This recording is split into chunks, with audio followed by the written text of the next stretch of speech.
Hello everyone, my name is Sophie, and today I will be talking about This Woven Kingdom by Tahara Mafi. Before I start, I'm gonna put when I start talking about it, but I'm gonna have to talk about something else first. First of all, my history of Tahara Mafi, and second of all, reminding y'all that she's cancelled. She actually tried to pull an NFT scam with a bunch of other authors. I don't remember, I think it was last year, but I'm not sure when it was. And they got backlash immediately, and then like 20 minutes later took it down. We're not pro NFT here. So that's why she's cancelled. My history of Tahara Mafi is actually quite funny. Right there, those black squares, they actually say something. They read, "People can think whatever they like, I don't desire their validation." Now, if anyone here has read the Shadow Me series, they might recognize that, maybe not. Honestly, if you don't, that's fine. It's a very generic quote. However, it is a quote from Aaron Warner himself. Aaron Warner, the OG daddy. I had the biggest crush on Warner when I was 14 and reading the Shadow Me trilogy for the first time. I was a huge Shadow Me fan. I was a diehard, like, I wanted to fuck Warner so bad. I read them in German, and then the first book is kind of ass, but I remember the ending being quite nice, and then I made my mom order the next two books like immediately after I finished it, and I just got both of the books and I read them and I love them. So that's my story about how I loved Shatter Me and Aaron Warner. I want him to rearrange my guts. I'm gonna start doing a new thing where I rate the books that I read from a standpoint of 14-year-old me, and then the rest of the video is me rating it now, because obviously if I were reading this book at 14 years old, which was when I just read everything, and if I was entertained by it, I would give it 5 stars. Okay, that's the thought behind it. I would still rate this book 1 star. Disrespectfully, I thought this book was really bad. It took me over a month to read. This book is a Cinderella retelling. It reminded me of that Amazon movie with Camila Cabello. You know that one. The main character is called Alize, and she's a really powerful djinn from a lost kingdom, and she's like the queen of a lost kingdom that doesn't exist anymore, and her parents died, and now she's living as a servant in someone's attic, not basement. And she's really poor and sad, but she's a saint. She's a fucking saint. However, when I picked this book up, I didn't know it was going to be Cinderella-esque at all. Just know that it is. She's working in her attic on gowns to get extra money, and she's like getting beat by everyone even though she's such a nice person, and then she goes to a ball and she does lose her shoes, but we'll get to that. Not really, because you'll see. Also, people who were interested in the djinn and the lore, I think it was supposed to be Persian law? I think we're at the point now where there's quite a few Eastern said books, like also in fantasy worlds, but you can see that the influence is Eastern. You have An Ember in the Ashes, you have that Ron Renee Ade book. Also, there was a book by Alwyn Hamilton, and it was called like Rebel of the Sands, and I really liked the first book when I was 14, and then I read the second one and I actually wanted to kill myself after it because it was so bad.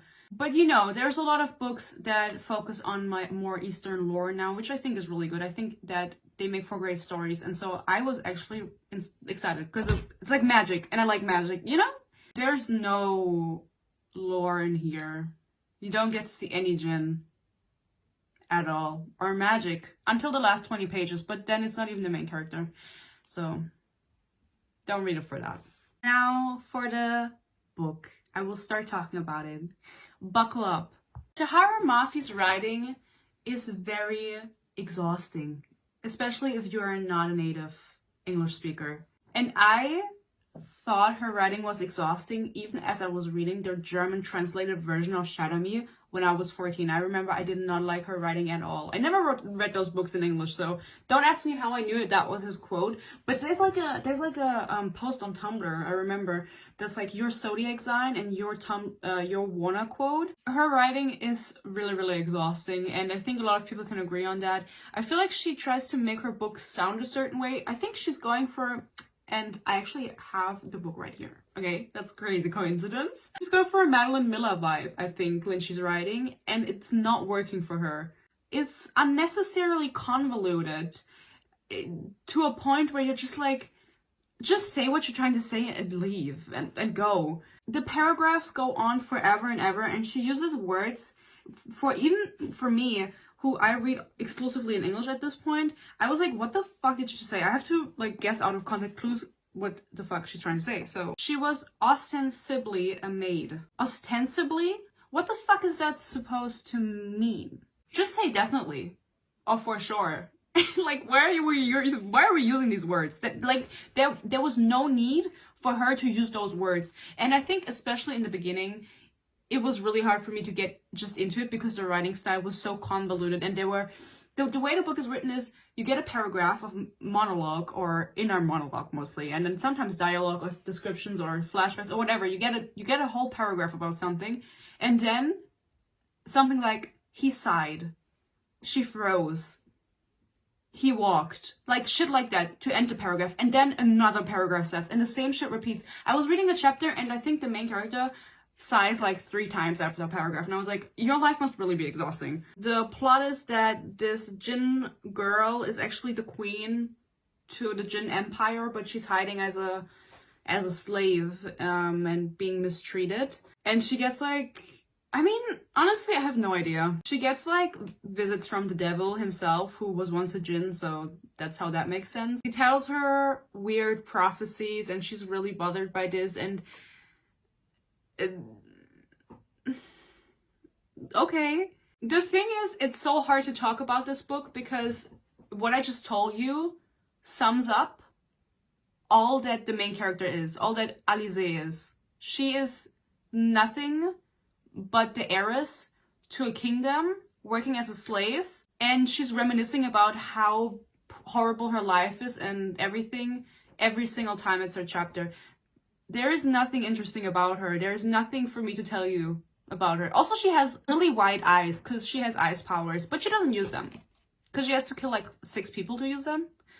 I don't know. That came in the ending. I didn't care anymore. Also, a plot of this book, which is only mentioned in the beginning also, on page 49 to be exact, and then never again. Cameron is the main love interest. He's the prince to the empire that they're in right now, so to a rivaling empire, they're enemies. And on the back it says it's enemies to lovers, which it's not. It's insta-love. But they're enemies because they're from different kingdoms. He's like having a conversation with his grandfather, who's the king, which he was fucking annoying. Ardunia was a formidable empire, the largest in the known world, and their greatest weakness was both a well-kept secret and a source of immense shame. They were running out of water. As I said, this is only mentioned here. However, I thought it was going to be important, so I wrote it down. And then I realized that this is bullshit. It is mentioned an uncountable amount of times that this kingdom has a lot of rain and a lot of snow. That's like way steep. And you're telling me you're running out of fucking water? Just like think a little further, you know? Save the world, save the earth, like, I don't know, think of something, bitch. I could have fixed that problem if they told me, you know what I mean? The whole politics subplot of this book really didn't matter because if you skipped most of the book, which I did, disrespectfully, you still knew what was going on. You still knew what was going on because nothing happens, okay? Nothing happens in this book. I'm gonna cry. How does nothing happen in this book? Well, you know, Cameron, the prince, his issue is that, I don't know, he's in love with the main character. So you're like, okay, what does the main love interest, Cameron? What does he have going for himself if Alice is the dressmaker and she's like super poor and whatever? Well, let me tell you, he's just arguing with his grandfather the whole time because he's the heir to the kingdom, and they just be yelling. They just be arguing, and they be arguing for 10 pages. You can skip the whole conversations, it doesn't matter. Whatever they're saying has no substance. It literally, there's no point. And you know, when I realized that there was no point in reading all that, my life just got immediately better because I realized I could actually finish this book. Because they talk about the same thing over and over again, just like differently phrased. And it's the same for Alize. She thinks about the same things, just differently phrased over and over again. And you're like, okay, I got it the first 3 times. They meet for the first time like 130 pages in. I don't remember this. They meet for the first time.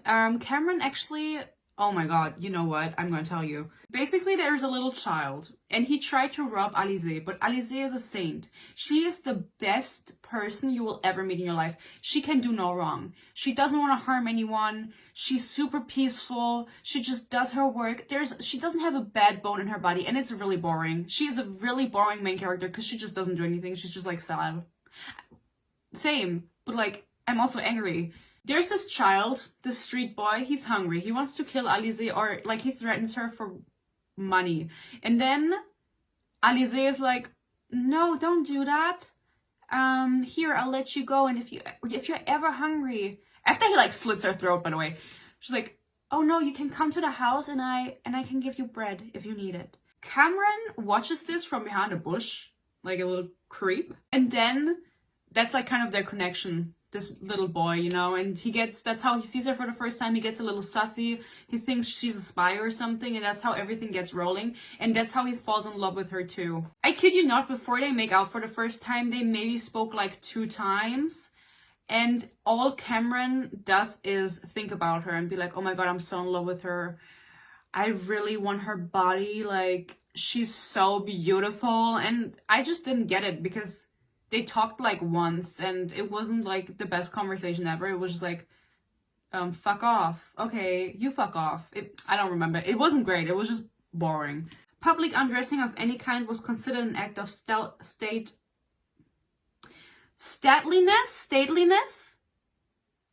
I don't know. One deemed beneath those of her station. She might be forgiven for removing her snoda late at night, which, by the way, she wears this veil to cover her eyes because they're like crazy color and everyone would know she's a djinn, so that's why she does it. Because they're allowed in this world, but they're not loved. They really suffer. But a servant was forbidden from removing any essential article of clothing in common gathering areas. Not a coat, not a scarf. Certainly not her shoes. These people all have foot fetishes, apparently. That's what I gathered from that sentence. Cameron already told his grandpa, the king, about Alize when he saw her like being nice to the guy, to the little boy, you know. Fuck that kid, by the way, we'll talk about him. And he tells him that he's suspicious of her. He thinks she might be a spy because just her behavior was weird and just letting the boy go, basically, and not like, you know, after he tried to fucking kill her. Kind of sus. So as far as I'm concerned, the grandpa king, he kind of does a little bit more research and he finds out that she is this long lost queen of the kingdom of the jinn. And consequently, he wants her dead. He wants her fucking executed. And for no particular reason, Cameron is like, no. He argues with his grandfather and he has no real arguments besides like, oh my god, you can't just kill an innocent girl. Like, what if she doesn't want to be the heiress to the kingdom? Like, what if she doesn't want to do anything bad? She's just innocent. Like, don't kill her. She's innocent. All of a sudden, he's supposed to show compassion and be like, no, she's innocent. You literally, like, attacked the kid on the street. Then I will be sorry to disappoint you. My position on the matter is resolute. The girl is a threat. Such a threat must be removed immediately. I agree! Your Majesty, the girl has committed no crime. She's done nothing to threaten the Empire. Done nothing to threaten the Empire? She is the sole surviving heir to an ancient kingdom on our own land and not a threat to our Empire. She's the very definition. That's also how Cameron finds that out, that she's actually a djinn and an heiress, because he didn't know that before. He's a little stupid. He's a little slow, but we don't mind. You would consider risking the peace of millions, the unnecessary deaths of tens of thousands to spare the life of one girl? Facts. Listen, all Cameron does in his chapters is basically like lust after Alize and talk to his grandpa. This man has no personality. I don't know what he does. I think he's supposed to be a meanie, but you don't really get to see that. And the whole dialogues with his grandfather, they're just back and forth, and you can absolutely, if you ever decide to read this book, you can just skip them. Maybe read like one sentence on every page, but you're good. There's actually a lot of Cinderella elements in here. This is a Cinderella retelling went through, and the marketing team just decided to not put that on anywhere because apparently that doesn't sell anymore, but Tara Mafi just fucking did it anyway. She goes to a ball that she gets invited to, and this is a ball in her enemy kingdom, and the king, who now knows who she is, as I read it out to you earlier, is actively trying to kill her, and she still makes the executive decision to go to the ball. It's an ass idea, honestly. It's something that's put in motion by other people and she just follows along. She also gets a magical dress because it's Cinderella, first of all, and also magical shoes because it's Cinderella, but the dress kind of makes her like unrecognizable with magic to anyone who wishes her harm. Whatever, I don't want to talk about it actually. Make of that what you will. You know, like, come up with your own fucking opinions. That was a little aggressive, I'm sorry, I didn't mean it. I'm sorry. There's a line that I just wanted to point out because I want you to realize how stupid the writing in this book was. There's this evil housekeeper woman, okay? And she's really mean to Alizée and she like beats her up and shit. And she randomly goes, "What a strange girl you are," she said quietly. "To behold a rose and perceive only its thorns, never the bloom." I have no idea why she said this to her. Why the fuck would you say something like this to anyone? Especially if you're like a mean housekeeper.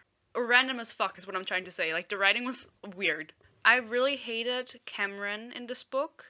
I'm not sure if he is a fan favorite or people who have read the book really, really like him. I think he has no personality. Cameron desired nothing. He cared little for food, for it had always been abundant. That immediately, like, makes you unlikable. Then he goes... Women. Women he desired least of all. I think I have to tell you something, Cameron. I think you might be a little... While that line is really funny, hear me out on this one, okay? This is like a little bit a deeper issue with this book. There was once a time when he thought to look beyond his own society for companionship, but it was quickly revealed to him that he'd never get on with an uneducated woman, and as a result, could never look beyond his peers. Cameron is deeply misogynistic. This whole book is misogynistic, if you're being real. Alizée has absolutely no friends. I mean, it's understandable because she's a slave in a fucking whatever. She's fucking annoying anyway. I wouldn't want to be friends with her either, you know what I mean? But still. I feel like it would have been nice to have a character in the house that she was working that she got along with, and it would have been a female character. But every female character in this book besides Alizée is portrayed as bad. Besides her mom in flashbacks, but she's fucking dead.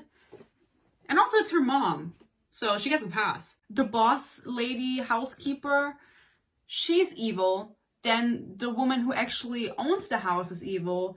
Then there's another female character that Alizée makes dresses for. She's portrayed as fuck, and she is fucking annoying. Every time she spoke, I skipped. Because she was just talking, and she's purposefully portrayed like that. And other than that, there are no female characters in this book. There's no other queen or anything. There are no positive female role models. And even fucking Cameron, like, where the fuck did he find the audacity to say that? Like, I don't fuck with uneducated women. Like, only people of my stand can keep up. You're literally a stale piece of fucking bread. Shut the fuck up. Cameron is annoying. I don't know how I'm supposed to like him.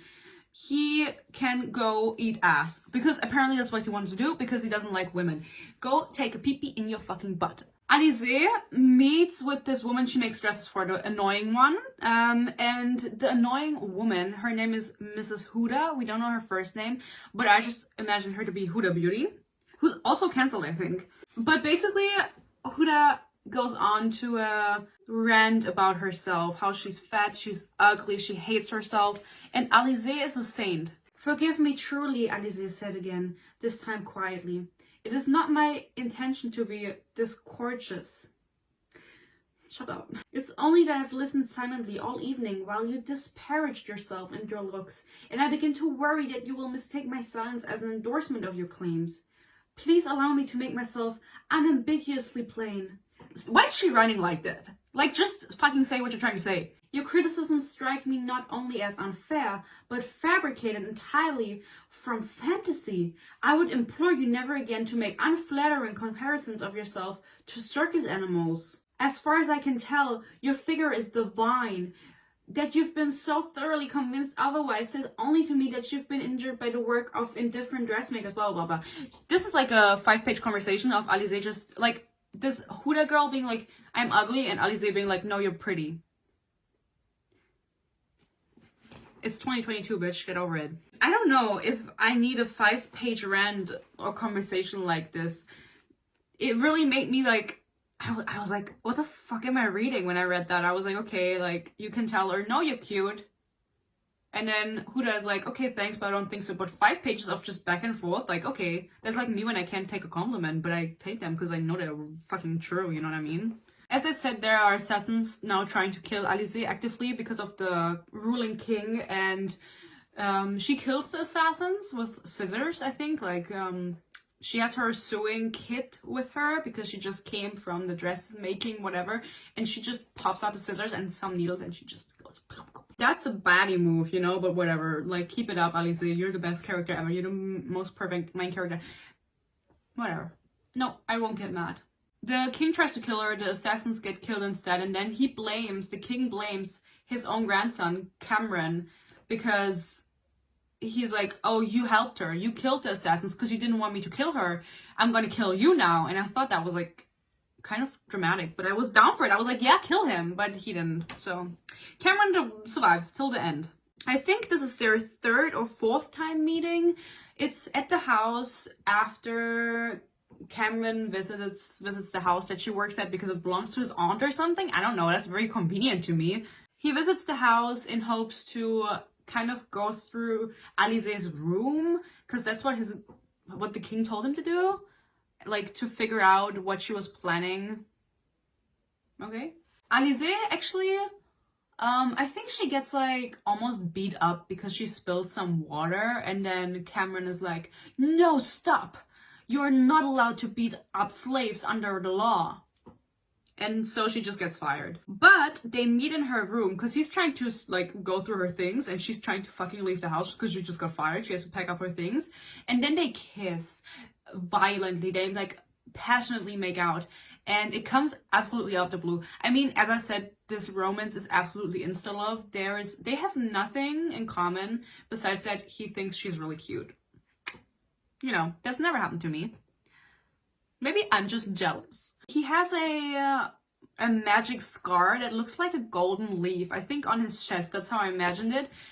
It's explained, whatever, it doesn't matter. And then they make out, and there's a lot of foreshadowing that their fates are like more entwined, and I feel like he also has magical powers, and I'm predicting for the next book that they're gonna awaken because they got connected and his magical leaf grew or something, and they're like destined to be with each other, or like maybe not, because there's like some prophecy, but I don't know what it is. They didn't say it. They didn't say it, okay? That's my prediction for the next book that I will not read. I will never pick a book from the series up ever again. No, I just won't do it. When Cameron gets to her room, I don't know, listen, Cameron was stunned. The small quarters, so small that he might have lain down and spanned the length of it, were warm and cozy, flooded with perfume rich with color. No cockroach inside. He was like, okay, this is I mean, I keep calling them slaves. I don't think they're called slaves, actually. They're called servants, but they're treated like slaves. That's why I keep saying it. I'm so sorry. He just expected her to live in fucking filth. Like, I don't know, fast food bags in the fucking corner, sheets not made. And then he gets into her room to look through the things, and he's like, oh my god, there's no cockroach? The only cockroach is you. Peck that cock in. Before they make out, you know, they argue for a bit, and she like has a knife at his throat. There was a familiar press of a cold plate at his throat, which apparently he is like, he's like at knife point a lot. The feel of her small hand at his back. His flutter of anticipation suddenly magnified. It was a bizarre sensation for what he felt, even as she held a knife to his neck was not fear but elation. He's into knife play. I think he's a power bottom, honestly. He's like very submissive. Yeah.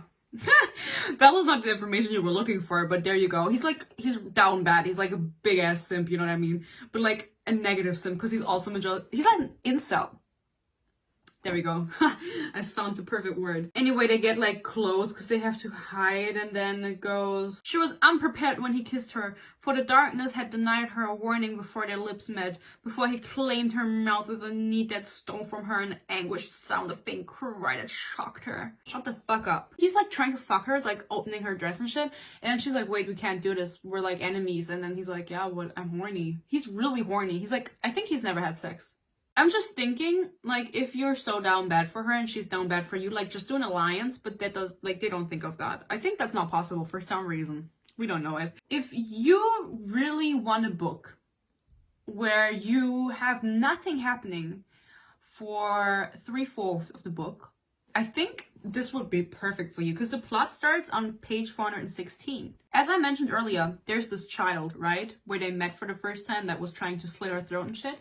This child stays relevant throughout the book, and it's so fucking annoying. It's very obvious that he is just there to drive the plot forward, because he was kind of kept as a trophy for Cameron. They want to show that he's like merciful and he's a good person, and that's why they keep the child alive.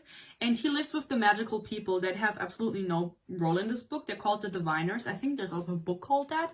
But I don't know what they do, because they have magic, I know that, but they do nothing in this book, okay? So don't ask. And then they die. And we find this out through the kid. And of course we find it out because this child runs around and just like tells people about the plot. Fuck that child. Honestly, I was reading about it. I was like, why is it here? You should have killed it. He's like, I have to speak to the prince. I have to speak to the prince.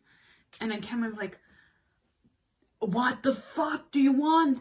And then the child's like super crying and everything because he was living with these magical people and he finds them dead. And then he's like, oh my god, prince. And he touches the prince. And then Hassan, whatever. He's important, but we don't care. Hassan's like, you touched the fucking prince, bitch? You little fucking pussy? Arrest him, execute him, behead him, let him hang. And they actually arrest the child because he touched the prince's arm. At the ball, he also comes running up to Alize and he's like, oh my god, there's this annoying ass woman, because Huda Beauty is also there. She's like giving people makeovers. And he's like, oh my god, this woman, there's like, listen, this is like Sarah J. Maas flashbacks from Crescent City 2, where the whole plot takes place in the last 100 pages. I don't even know how to tell you everything that happened because it doesn't make sense. The way Alize gets to the ball is with the help of like a ginger dude. You should never trust the gingers. Turns out he's the evil king called Cyrus. Cyrus from Yu-Gi-Oh! GX. I don't think anyone's gonna get that reference, but that's what I imagined him as, just as a ginger. That prince took her to the ball because he was in debt with the devil, and there was like a little bit of a misunderstanding trope there, whatever. He was like, yeah, I owe someone something, like our mutual friend, and then it was the devil. That's kind of a weird friend to have. And then he's like, yeah, if I take you to the ball and do a couple of things, like the devil will let me out of debt. Cyrus is the only person that does magic in this book, and it's really anticlimactic. Like the climax of everything happening is like a ring of fire. Kind of like, I was imagining like something like the Winx Club live action. I was imagining that, honestly. And it was bad. You have to imagine nothing happens this whole book, and then on like the last 5 pages you get this line. A massive beast broke through the palace wall, its leathery body bright with iridescent scales, its wingspan as wide as the room. She'd never seen a dragon before. There's fucking dragons and Tahara Mafi said, I'm gonna put everything in the sequel. But why did she write this then? I feel like she could have, I don't know why it's called this Woven Kingdom, by the way, because what the fuck is woven? Basically, this magical dragon belongs to the evil King Cyrus. Alize tries to escape, and basically, this is the, what is it called in English? This is from Cinderella also, the kutscher? The pumpkin kutscher? And Cyrus had told her earlier, like, at midnight, if the clock strikes midnight, it will disappear. So I have to get you there 5 minutes before midnight to get you out of here. And it's this dragon. He meant a dragon. That's the carriage. Basically, she jumps on the dragon. No hesitation. She jumps on it. And then they Cyrus appears behind it because he can do magic. Love that for him, by the way. I love that someone does magic in this book, because all Alize does all book is like turn invisible, and that's boring. That reminded me of Laya from An Ember in the Ashes, and I didn't like that last book. Go check out my review. I hated it. They are on this dragon, and the dragon actually disappears, but like it's still there, but it's just invisible, and she can't see it. So when she looks down, there's like nothing there, but she can feel the dragon underneath her. And then I'm just gonna read out the last lines of this book to you, okay? And you can make up your own mind about it, but I wish I had filmed my reaction to it, because I was like dying in my bed when I was reading this. She's talking to Cyrus. Well, you have no kingdom, he said. No land to lord over. No empire to lead. No, she said softly, I don't. Well then, you're coming to Tulan, Cyrus said, taking a quick breath. To marry me. Alize gave a sharp cry and fell off the dragon. Why did she just jump off the fucking dragon? I feel like Tahara Mafi didn't know how to end the book. That's an ass line. That's a really, really bad last line. That's like, if I made a list of worst last lines, it would be number 1. Why the fuck did she just... it doesn't even say she jumps off the dragon, she just falls off of it? Just hold on. That's it. That's the whole book, and it's really bad. And I give it 1 star, and I was reading it and I already knew, like, nothing could have happened that could have made me give it 2 stars, you know? And it gets 1 star because of the dragon. He's my favorite. There's also going to be a love triangle in the next book, so you can keep out for that. Cyrus is set up to be like more of a love. Also, by the way, I didn't mention this, but the king gets killed. I forgot to mention it. The king gets killed, and now Cameron is the king. And also, the king had like 2 snakes, like right like this. That's how I measured, like 2 snakes, and he was like eating brains. Could have been cool, but we don't know anything more about that. So, and then he dies. Yeah. But there's gonna be a love triangle. That's what I was gonna say. It's set up already with Cyrus being like a kind of like bloodthirsty, not really wanting to do this kind of guy. He killed his dad to get to the crown, and now he's doing all these things for the devil to get out of debt. And he's like the same age as the main cast, so if she goes to... why do people always get kidnapped at the end of the books and then they have to marry someone? It was the same with From Blood and Ash. It was the same with... I mean, not A Court of Thorns and Roses, but like, kind of, you know? They get taken away in the end. It's just like, think of something new. Like, I feel like the heroine should kidnap someone themselves. Switch it up. Anyway, I hope you like this. I did not. If you would like, you can follow me on my TikTok and on my Instagram. I post there more often now. No one watches it, but I feel like I'm keeping a diary for myself. So if you want to join, you can check it out. It's tagged somewhere. I don't know where. Whatever. You don't care. My next read, if you watch this far, you probably care. It Ends With Us by Colleen Hoover. I have that book, and I made a poll on my channel, so everyone who wanted could actually vote what Colleen Hoover book I should read. And a lot of people said Verity, but more people, the last time I checked, said It Ends With Us. That's like a long ass title. I don't know what you thought about that. Still, if you made it this far, thank you so much. I love you. Genuinely. I hope you stay healthy, you stay happy, and maybe I'll see you in the next one. Bye!